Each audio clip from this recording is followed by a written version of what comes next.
দিদি ভাই, উফ, দেখছিস না ডাক্তার দিদি দেখছেন। তুমি আমি দিদি ভাইয়ের খাবারটা সে এনেছিস, বেশ করেছিস, একটু সবুর কর। কেমন দেখলেন? ও কিন্তু খাওয়া দাওয়া একেবারে করছে না, যা খাচ্ছে ওয়াক তুলে দিচ্ছে। আচ্ছা, এই অবস্থায় খাওয়া দাওয়া না করলে শরীর কি করে চলবে বলুন তো? না না, খাওয়া দাওয়া কিন্তু বন্ধ করলে একদম চলবে না। জানি এই সময় খাবার একটু অরুচি আসে, কিন্তু খেতে তো তোমাকে হবেই। ডাক্তার দিদি জানেন তো, ওর না ভীষণ আজকাল মাথা টাথা ঘুরছে। আমার আবার ভয় করে মাথা ঘুরে পড়ে টড়ে না যায়। না না, কিছুই নেই, আমি চেক করে দেখেছি, প্রেশার একটু নিচের দিকে, ওই দুর্বলতার জন্যই মাথাটা একটু ঘুরছে। ওকে এই সময় কিন্তু খুব যত্নে রাখবেন, দেখবেন যেন বাইরে না যায়। না, বাইরে তো যায় না, কিন্তু সারা বাড়ি ময় ছটফট করে বেড়ায়। এই বয়সটাই তো ছটফট করার জন্য, কিন্তু কয়েকটা দিন তো তোমাকে একটু সাবধানে থাকতেই হবে, তাই না? আচ্ছা, একটু দেখবেন যেন একটু সাবধানে থাকে। ওষুধপত্র কিছু দেবেন না ডাক্তার দিদি? হ্যাঁ হ্যাঁ, কিছু লিখে দিয়েছে, মেডিসিন আছে, ভিটামিনস, ওগুলো একটু নিয়মিত দিতে হবে। আমি সব মনে করে দেবো, টাইমে খাবার, টাইমে ওষুধ, দিদি ভাই কোনো অসুবিধা হবে না। আচ্ছা, আজ তাহলে আমি আসি, কোনো দরকার পড়লে আমাকে একটু ফোন করে নেবেন। আপনি আমার সঙ্গে আসুন। দেখলি তো ডাক্তার দিদি কি বললেন? হ্যাঁ, এবার একটু নিজের শরীরের দিকে নজর দে।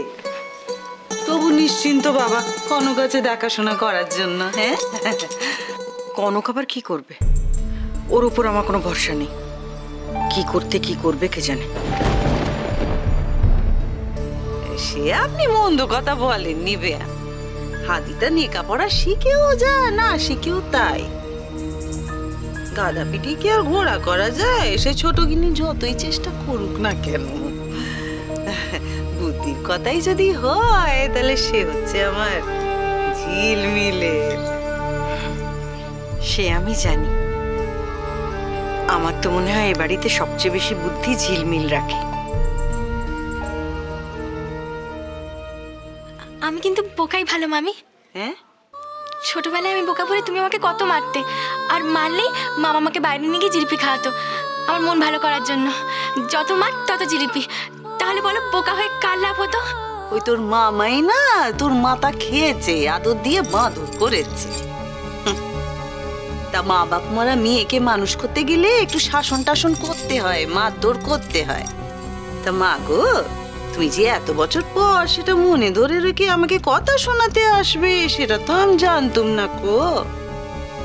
সে আর কি বলবো, এখন তুমি বড় লোকের বড় বাড়ির বউ, যা খুশি তাই বলতেই পারো। তুমি রাগ করছো কেন মামি? আমি তো মজা করে, আমার বাবা মা বেঁচে থাকলে তারাও তো আমার বোকামির জন্য শাসন করতো, তুমিও তাই করেছো।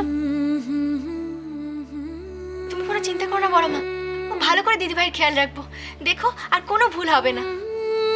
ভালো হলেই ভালো। আজকালকার মানুষকে ভরসা করা যায় না। থাক না মা, এভাবে কেন বলছেন? বেচারি খুশি মনে ওর দিদিভাই সেবা করার চেষ্টাই তো করছে। আর তাছাড়া বিয়ের পর থেকে ওর ওপর তো কম ধকল যায়নি। নেহাত কদিন হলো দাদাভাই ওর দিকে মুখ তুলে চেয়েছে, শুধু শুধু রাগ করে মন খারাপ করে কি লাভ ওর ওপর বলুন? সত্যি ঝিলমিল, তোমাকে আমি যত দেখছি তত অবাক হচ্ছি। নিজের ছোট বোনের প্রতি এতটা ভালোবাসা তোমাকে না দেখলে তো আমি বিশ্বাসই করতে পারতাম না।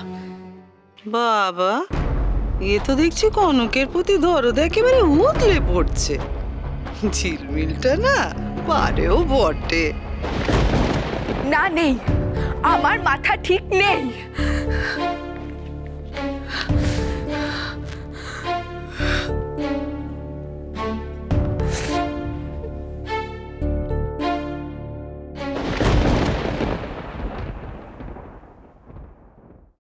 ছোট মা, তুমি? আমি জানি ওলি, তুমি এখন অনেক বড় হয়ে গেছো। আগের মতন আর তোমার কথা আমার সঙ্গে শেয়ার করতে পারো না। কি জানো ওলি, মার কাছে সন্তান সারাটা জীবন ছোট থাকে, আর তাই সারা জীবন মা সন্তানকে আগলায়। খালি ভয় পায় যে তার যেন কোনো কষ্ট না হয়, সে যেন কোনো বিপদে না পড়ে। তোমরা যখন বড় হয়ে যাও তখন মার এই ভয়কে শাসন বলে মনে হয়। আজ বুঝবে না তুমি আমার এই কথাগুলো। যেদিন আমার মতন অবস্থায় আমার জায়গায় দাঁড়াবে সেদিন বুঝতে পারবে। জানি ছোট মা। যদি জানোই তাহলে কিসের এত লুকোচুরি? কালকে দেখলাম, আজ ব্রেকফাস্ট টেবিলে দেখলাম। আমার কেন বারে বারে মনে হচ্ছে অলি তুমি আবারও কোনো একটা বিরাট বড় ভুল করতে চলেছ। আমি তো তোমার সমস্ত কথা মেনে নিয়েছি ছোট মা। আমি তোমার পারমিশন ছাড়া বাড়ির বাইরে যাই না। আমি তোমার কথা মতো অরূপকেও মেনে নিয়েছি। আমার কথা মতন অরূপকে মেনে নিয়েছো মানে? অরূপকে তোমার পছন্দ নয়? তোমার মনে হয় না অরূপ তোমার যোগ্য? কি হয়েছে অলি তোমার?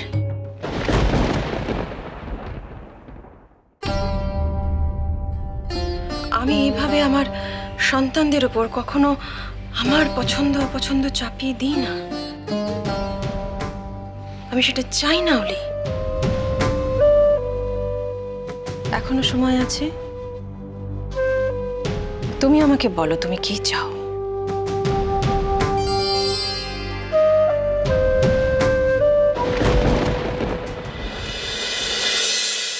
বাড়িতে নতুন অতিথি আসছে, কোথায় সর্বক্ষণ মনে আনন্দ থাকবে, খুশি হয়ে থাকবো, কিন্তু দেখ মন খুলে যে আনন্দ করব তার জো নেই।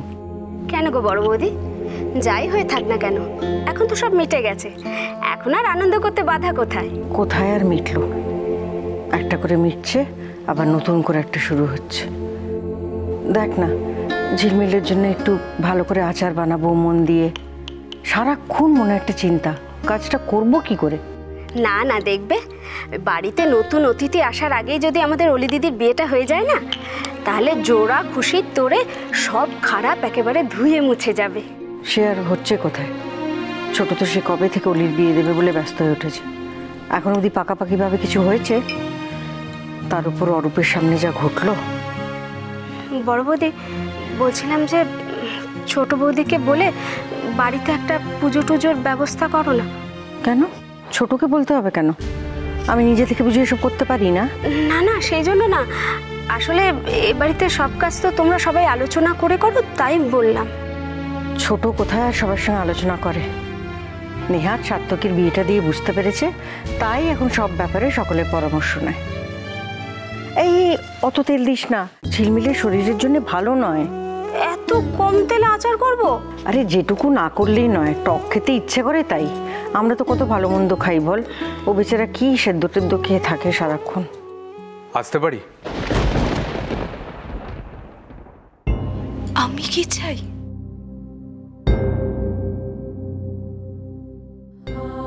আমি অনেক ছোটবেলায় মাকে হারিয়েছি, কিন্তু মায়ের অভাব কি তুমি কোনোদিনও বুঝতেই দাওনি। বাবাও নিজেকে গুটিয়ে নিয়েছিল, কিন্তু তুমি মায়ের সব দায়িত্ব পূরণ করেছো। আমরা না চাইতেই সবকিছু পেয়েছি, যেটা প্রয়োজন সেটা বলার আগেই হাতের কাছে পেয়ে গেছি। তাই আমি আসলে কি চাই সেটা বুঝেই উঠতে পারিনি। চাওয়া পাওয়া সবকিছু কিরম গোলমাল হয়ে গেছে। আমার চাওয়া নিয়ে আর ভেবো না। এভাবে তো এড়িয়ে গেলে চলবে না অলি, আজ যে তোমাকে বলতেই হবে। তোমার জীবনের কোনো সিদ্ধান্ত আমি তোমার অমতে নিতে চাই না। বিয়েটা সারা জীবনের ব্যাপার অলি, সেখানে তুমি ভালো নেই এইটা তো আমি মেনে নিতে পারবো না। তুমি একটু আগে বললে না আমি সব বুঝতে পারি।